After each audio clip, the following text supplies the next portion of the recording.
Amen. So God is good all the time. Not sometimes, not most of the time, but all of the time, 24/7, our God is a good God.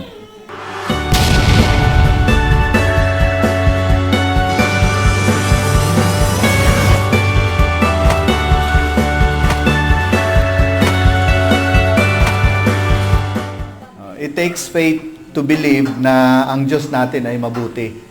Kailangan mong sumampalataya. Kasi minsan, meron pong nangyayari sa buhay natin na parang nag-iisip tayo, kung mabuti ba ang Diyos, bakit ito nangyayari sa akin? Amen? But of the bad things na nagaganap sa atin is not from God. We must have this dividing line. No? Nakasulat po kasi sa John chapter 10, verse 10, pwede pong ipakita. That the thief cometh, no, to steal, to kill, and to destroy. Okay? But I have come, sabi ni Jesus Christ, that you may have life. And this life will be abundant sa atin. Okay? So, mapapansin nyo sa mga talatang yon, sa John chapter 10, verse 10, na ang una pong ginagawa ng kaaway sa atin is to steal. Nakawan tayo. Anong ninanakaw ng dyablo sa atin? Kasi pag nawala ito sa'yo, nanakaw ito sa'yo, ang susunod niyan, ikaw po ay wawasakin niya. At ang pinaka-worst is to kill you. Okay? So ano po yung ninanakaw ng kaaway, ng thief? Wala pong iba siyang ninanakaw bagkus yung mga salita ng Diyos sa puso mo. Amen? Meron pong parable sa Bible regarding the sower, no? Yung pong manghahasik. Naghasik siya ng mga butil, yung ilan ay pumunta doon sa mabato, yung ilan naman ay sa madawag, matinik, yung ilan ay sa tabing daan, at yung ilan naman ay sa matabang lupa. So, actually, yung sinasambit kong parabola sa inyo, ang tawag po niyan ng mga theologians, or the scripture reveals it as the parables of parables. Yung parabola ng mga parabola. Kasi, kung hindi mo yan naiintindihan, yung mga ibang parabola ay hindi mo maintindihan. Actually, it speaks of the Word of God na tinatanim sa puso natin. Yun yung pinaka-parable of parable. Importante sa Panginoon yung mga salita niya na natatanim po sa puso natin.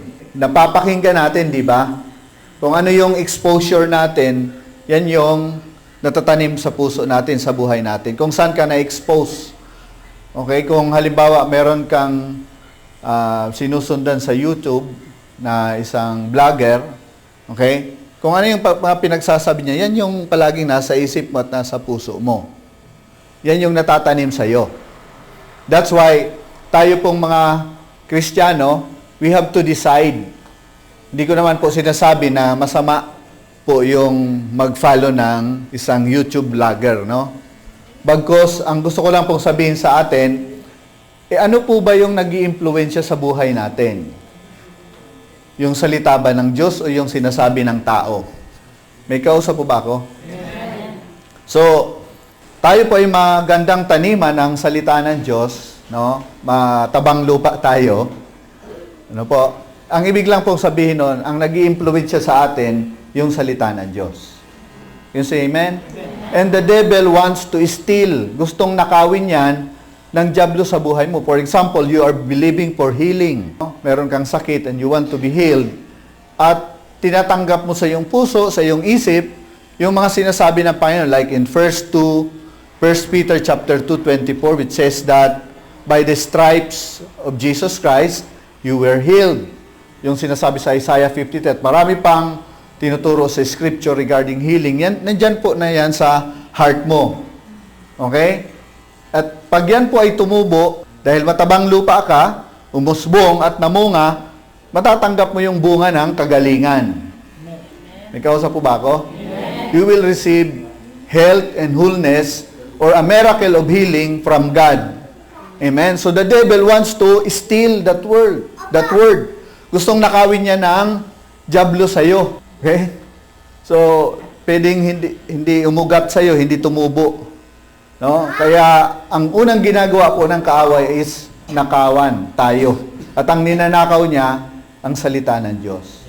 Can you say amen? Amen. So that's why importante po itong ginagawa natin, itong pagpunta natin sa church. Kahit maulan, you are saying to God na, Lord, ikaw talaga ang priority ko sa buhay ko. Nakakapunta nga ako, Lord, sa trabaho, di ba? Kahit maulan, baka bawasan ang sahod ko, di ba? Sabi nga, talagang gusto mong hindi ka malate. So how much more dito sa church, amen? So you are telling God, you are importante sa akin. Importante ka, ikaw yung buhay ko. Amen? Kaya tayo nandito, maulan, mainit, nandito po tayo. And you know what? Marami pong pangako si Lord sa atin, no? Regarding sa pag-prioritize natin sa Kanya. Di ba naalala nyo yung sa rich young ruler na shinare ko sa inyo? Na hindi ho nakapagbigay ang rich young ruler ng pera sa mga mahihirap kasi yan yung sa puso niya. Tumalikod siya sa Panginoon, di ba? Kasi hindi niya malunok yung sinasabi ng Panginoon, sige, isa na lang yung kulang sa'yo, gusto mo ng kaligtasan, nagawa mo na pala lahat ng kautusan eh. Isa na lang, lahat ng kayamanan mo, ibenta mo, at yung pinagbentahan mo, ibigay mo sa mahihirap. Hindi niya nagawa yon, di ba? Kasi yung sa puso niya, ang nasa puso niyang kayamanan. Pumunta siya sa Panginoon, hindi naman talaga si Lord ang purpose niya. Ang purpose niya, yung sa sarili niya, na gusto niyang maligtas. Can you say amen? So, tumalikod siya sa Panginoon. No? Hindi niya nagawa. And then, after that, sinabi po ng salita ng Diyos, no? Kasi sabi ng Panginoon, how hard it is for a rich to enter the kingdom of God. Sabi ng Panginoon, napakahirap sa isang mayaman na pumasok sa kaharian ng Diyos. Sabi ng mga disciples, kami Lord, di ba, iniwan na namin lahat. Di ba, sabi ni Peter at saka ng mga disciples, sabi ni Jesus sa kanila, mapalad kayo na ang priority ninyo ay ang Diyos. Mas mahal nyo ang Diyos sa inyong pamilya, sa inyong mga bagay dito sa mundo, no? Kaya ito yung mangyayari sa inyo. Mas lalo kayong magkakaroon ng pamilya. Rini-restate ko lang po. Our God is pro-family and He wants our family na talagang nagmamahalan, talagang nandyan yung blessing ng Lord. Yan yung design ng Diyos. Kaya lang hindi po natin makukuha yon kung ang una po sa atin yung mga bagay dito sa mundo. Pero pag una po sa atin si Jesus, lahat ng mga bagay na yan ay aayusin ng Panginoon para sa atin. So, you will have riches, sabi ng Panginoon. You will have, yan yung sinasabi niya, pag inuna niyo ang Panginoon, lahat ng mga ito na dito sa mundo ay idaragdag ng Panginoon sa buhay natin. You know what? Gusto ni Lord po kasi na nai-enjoy natin ang mundong ito. Kasi ginawa ang mundong ito para sa atin. Kaya lang hindi po natin nai-enjoy kasi yung priority sa buhay natin hindi siya. Ang priority sa buhay natin yung mundo. Amen? Hindi po killjoy ang Panginoon. Sabihin mo sa iyong katabi. Hindi po KJ si Lord. Actually, God wants to maximize your happiness, your enjoyment. Amen? And hindi po yan magaganap sa iyo kung wala po ang presensya ng Diyos sa buhay natin. Kaya mapalad po tayo na sinasabi natin, Panginoon, ikaw po ang una sa buhay ko. Matthew 6:33, maliwanag po ang sinasabi doon. If we seek first the kingdom of God and His righteousness, all of these things shall be added unto you. Okay, but seek ye first the kingdom of God and His righteousness. Una, ang kaharian ng Diyos. Una, ang kanyang katwiran. Amen. Hindi katwiran natin. Katwiran ng Panginoon. And all these things, lahat ng yan, all these things na yan, yan yung pinupurso natin dito sa mundo. Can you say amen? It shall be. Everybody say the word shall. One more time. Actually, yung shall po, ginagamit yan sa law. Ibig sabihin talaga. Yan talaga yung mangyayari sa iyo. Hindi will be, bagkus shall be. It will really happen to you, whether you like it or not. Basta, you seek first His kingdom and His righteousness. Dito po sa church na ito, naiintindihan natin kung anong ibig sabihin ng kingdom at saka righteousness. Tama? Yung righteousness ay hindi po yung righteousness natin. Yan po ay righteousness ng Panginoon. At natatanggap po yun by faith. Hindi po sa mga ginagawa natin. Gusto kong maging matuwid, kaya gagawin ito, gagawin ko yan. Di ba? Para masabi sa harapan ng Diyos na matuwid ako. Okay? Ang tanong po, meron bang ceiling na sinabi ang Diyos na pag naabot mo ito, ikaw na talaga ipoproklamar na matuwid. Wala pong sinabi ang Panginoon. Kaya ho, pag tayo po ay nagnanangan na maging matuwid sa sariling atin, hindi po natin yon makakamtan. Amen? You will never be righteous by your own works. Amen. All of us will fail. Kahit po ang mga matitinding mga man of God like King David, they fail. Diba? They fail. King David fail. Oh, si Solomon, they fail. Diba? Wala po. Wala pong tao na naging matuwid dahil sa gawa niya. Kasi kung meron po, hindi na po kailangan bumaba si Jesus Christ dito para iligtas tayo. That's why yung righteousness na tinutukoy dito, His righteousness, yung katuwiran ng Panginoon, natatanggap po natin by faith. You just believe na He died for you. Diba? Kinuha niya yung mga kalikuan mo, mga kasalanan mo, kinuha niya sa krus, at maniwala ka na yung kanyang katwiran ay binibigay sa iyo. Question, are you righteous? Yes, because of Jesus Christ. Amen? So wag po nating pagdudahan yung righteousness natin kasi ito yung sinasabi dito na sa Matthew 6:33, no? Unahin natin. Pagka magising natin pagka umaga, ang ginagawa ng kaaway, pipilitin niyang makalimutan mo na matuwid ka na. Diba? Kaya nga, masyado kang namumroblema sa buhay. Diba? Kasi, baka hindi ako karapat-dapat sa Diyos. Kaya kailangan gawin ko ito. Na-stress tayo ng grabe. Diba? But seek first. Ibig sabihin, mamanatag ka. Diba? Mamanatag ka. Ang totoo, ginawa ka ng matuwid ng Diyos. Yan yung paniwalaan mo. So you just have to relax. Amen? And rest and believe that God made you righteous. Amen? At ikaw po ay gagawa ng iyong trabaho na merong kagalakan sa iyong puso at sa iyong buhay. Amen? Kasi alam mo, matuwid ka at ang Diyos ay natutuwa sa iyo. Natutuwa sa iyo ang Diyos kahit gumawa ka ng mali. Natutuwa sa iyo ang Diyos. Bakit? Hindi po dahil sa gawa mo, dahil sa ginawa ni Jesus para sa iyo. Amen? The reason why God is happy sa atin, natutuwa siya sa atin, dahil po kay Jesus. Hindi dahil sa ginagawa natin. Nalulungkot lang po siya kasi minsan yung consequence ng pagsalansang natin, yung sin natin ay may konsekwensya. So nalulungkot ang Panginoon na maranasan natin yon. Kaya ayaw niya. But we are made righteous. Sabihin mong muli sa iyong katabi, matuwid ka na talaga. Yan. Amen? Are you blessed? Praise God. So mga kapatid, yung month na ito, month of November ay 2 months na lang po, no?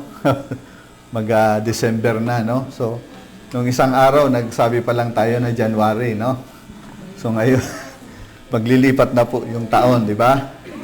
So, makikita po natin na hindi po natin hawak yung panahon, hindi natin hawak yung oras, tama ba? Kaya pupunta tayo doon sa may hawak nito. Sino po? Si Jesus, yung Diyos. No? Sa Kanya natin ipahawak yung buhay natin. Sa Kanya po, may security tayo.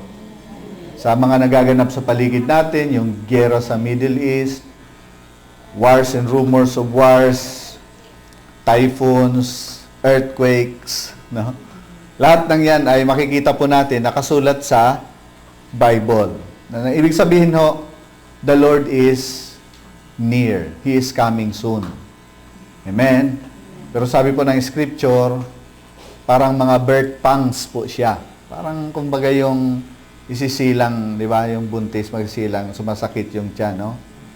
So, palatandaan po yun na malapit na po bumalik si Jesus Christ. Amen? Kaya ho, we are so privileged because we are trusting Him. Sa Kanya po natin binigay yung eternity natin. Dahil po sa Kanya, secure tayo. Hindi na ho tayo dadaan sa kamatayan. Amen? Yung mga Kristiyano po, hindi na yan namamatay, no? Kahit namatay sila physical, buhay na buhay sila. Ano sa amen? Yan yung totoo. Amen? Sabi nga, yung kamatayan ay nasa likod natin. Kasi si Jesus Christ pinagtagumpayan ng kamatayan. Nang siya po ay nabuhay na muli.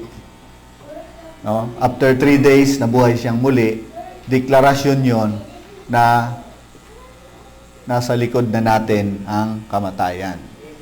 Nasa likod na natin yung mga kahirapan, nasa likod na natin yung mga sakit at karamdaman. Amen? Ang sa atin po ay katagumpayan at buhay dahil kasama natin ang ating Panginoong Jesus. Amen? So this month, we are talking about the name of Jesus. The name of Jesus is very, very powerful, no? So tingnan po ninyo sa Psalms chapter 8, verse 1. Anong sabi dito? I'm reading from NKJV, New King James, at nandito po ay King James. Sabi doon, O Lord, our Lord, how excellent is Thy name in all the earth. So, how excellent is the name of our Jesus in all the earth. How excellent is the name of God. Okay? So, Genesis chapter 1, pinapakita po doon ang kahalagahan ng kapahayagan ng pangalan ng Panginoon. Kasi sa Genesis chapter 1, ang revelation po ng pangalan ng Diyos ay Elohim. Ibig sabihin, God. He is the Creator. Pag Genesis chapter 2, hindi lang po siya Elohim, naging Adonai pa siya. Lord God. Can you say amen? Amen. So, paunti-unti, nire-reveal po sa Scripture yung pangalan ng Diyos at importante ito sa atin. Can you say amen? Amen? At we are so privileged, brothers and sisters, na nabubuhay tayo ngayon. Alam niyo ba kung bakit? The perfection of the revelation of the name of God ay nasa sa atin na. That is the name of Jesus. Yung pangalan ni Jesus, nandun na lahat. Name it. The Lord is our shepherd. Diba? The Lord is our banner. Diba? Mga revelation sa Old Testament ng mga pangalan ng Diyos. The Lord is the healer. Diba? The Lord is the provider. Yan yung mga revelation sa Old Testament. Ang alam natin, Jehovah Shalom, diba? The Lord our peace, Jehovah Shidkinod, the Lord our righteousness, that is in the Old Testament. Lahat ng pangalan yan, mga kapatid, ay nandun sa pangalan ni Jesus. Amen? The name of Jesus. How excellent, no, is His name in all the earth. Yun po yung dapat po nating isipin. No? When we use the name of Jesus, kailangan may pangunawa tayo kung gaano ito kahalaga at kung gaano ito kakapangyarihan. Sa Biblia po, sa Acts, Book of Acts, mayroon pong yung pong anak ni Esquiva, the sons of Esquiva. If you are reading the Book of Acts, nakita po kasi nila na yung mga disipulo ng Panginoon ay nagpapalayas ng mga masamang espiritu sa mga inaalihan, mga demon possessed, using the name of Jesus. So nakita nila, ginaya nila. So nang may masumpungan silang demon possessed din, ginamit nila yung pangalan ni Jesus. Sabi nila sa pangalan ni Jesus na ginagamit ni Pablo, sabi ng diablo sa kanila, sino kayo? Si Pablo kilala ko. Si Pedro kilala ko. Pero sino kayo? At alam niyo yung nangyari doon? Sinunggaban sila ng demon possessed. Yung mga anak ni Sceva at pinagbubugbog sila, pinagpupunit-punit yung kanilang mga damit. Can you say amen? Why? Because they don't have authority na gamitin ang pangalan ni Jesus. Hindi po nila naiintindihan. Pero ikaw, ako, tayong lahat na born again, binigay po sa atin yung pangalan na yon. Kaya when you say Jesus, alam ng diablo kung gaano mo tinatanggap yung pangalang ito at kung gaano ito kakapangyarihan. Amen? Kaya the devil will flee every time you use the name of Jesus. Yung pangalang ito, yung Jesus, hindi po ito galing dito sa lupa. Hindi po ito galing dito. Pastor, di ba may kaibigan kang Jesus yung pangalan? Di ba? Jesus din yun, Pastor, sa lupa siya, di ba? Hindi po, binigay lang yun sa kanya. Siya yun. Pero yung tinutukoy nating Jesus, itong sinasabi sa Biblia na napako sa krus at namatay. After 3 days na buhay na muli. Amen? Sabi po sa Luke chapter 2 verse 21, so this name, okay, actually yung pangalang ito ay galing po sa langit. No? This name was from heaven. Binigay po ng anghel. Sabi po dito, and when 8 days were accomplished for the circumcision of the child. Si Jesus Christ po ay bata pa po rito. After 8 days, customary po sa Israel na paglipas ng 8 araw, tinutuli yung bata. No? So, dinala si Jesus. Nag-subject po ang ating Panginoon sa lahat ng customs, sa lahat ng mga tradisyon. Kita po natin yung ating Panginoon, no? Kung gaano siya kapakumbaba yung ginagawa sa atin. Lahat po ginawa niya para sa atin. Kaya yung pagtuli na ito, ginagawa din niya para sa atin. Amen? So, he was circumcised and his name was called Jesus. Pinangalanan siyang Jesus, which was so named of the angel before he was conceived of the womb. So, anghel po ang nagsabi na ito yung ipangalan nyo sa kanya, Jesus. Saan galing yan? Sa langit. Every time you use the name of Jesus, yung kalangitan po, all eyes. You say amen? Lahat sila attention. Pag ginamit mo ito, kasi born again ka eh.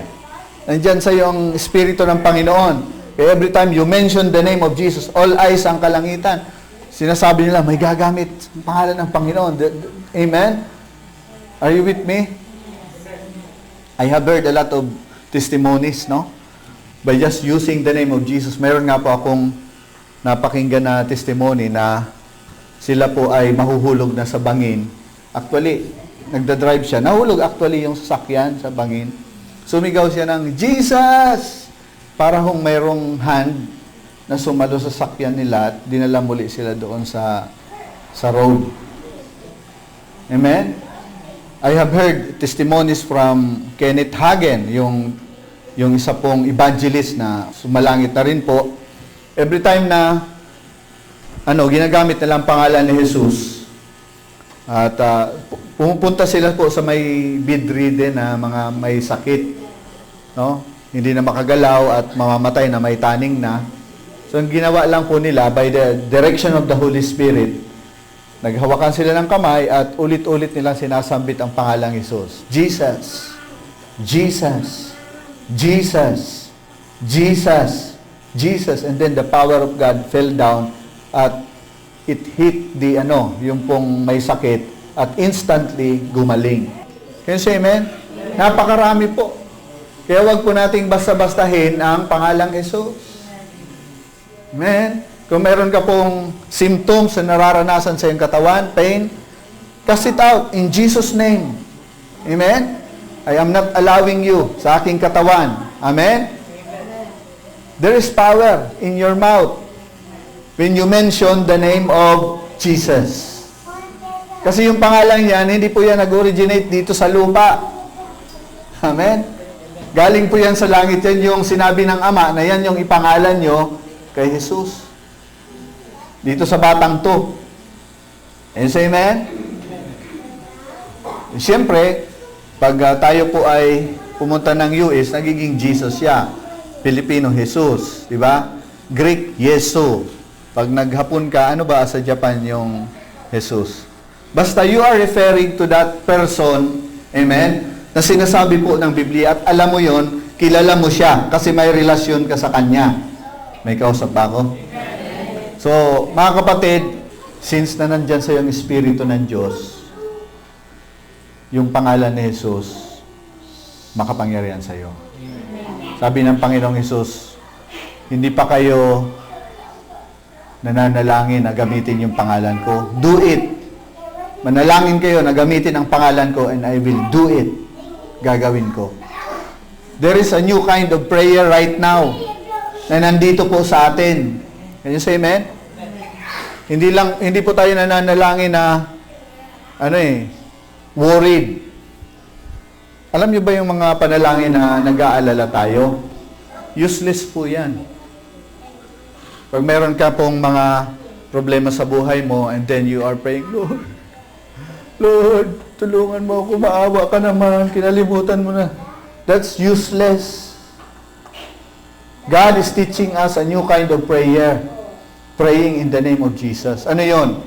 Alam mo na anak ka ng Diyos because Jesus is in you. When you pray to your Father, very confident ka. Imbis na nag-worry ka, Lord, alam ko na hindi mo ako pababayaan and I trust you.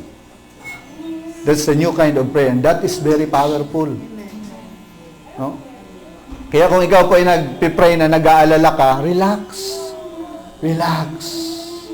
Sabi po ng scripture sa Exodus, be still, o sa Book of Isaiah, be still and know that I am God. Be still. Relax. God cares for you. Amen? Gusto ng diablo, mag-worry ka para yung prayers mo hindi sagutin. Kasi every time na nag-worry tayo, kini-quench natin yung supply ng Panginoon sa buhay natin. Kaya nga sabi ng Panginoon, do not worry. Di ba? May mga turo si Jesus Christ yan. Huwag kang mag-alala. Nakikita niyo yung mga ibon sa parang. Di ba? Nakikita niyo yung mga bulaklak. Di ba? Do not worry. Know that I am your Father. Pray in Jesus' name. When you pray in Jesus' name, you are taking position also of your sonship. Na ikaw ay anak ng Diyos at naniniwala ka sa iyong Ama. Amen? Nandyan sa iyo ang pangalan ni Jesus. Can you say amen? Amen? Praise God. So, that name, yung pangalan yan, hindi po yan galing dito sa lupa. That is from heaven. Amen?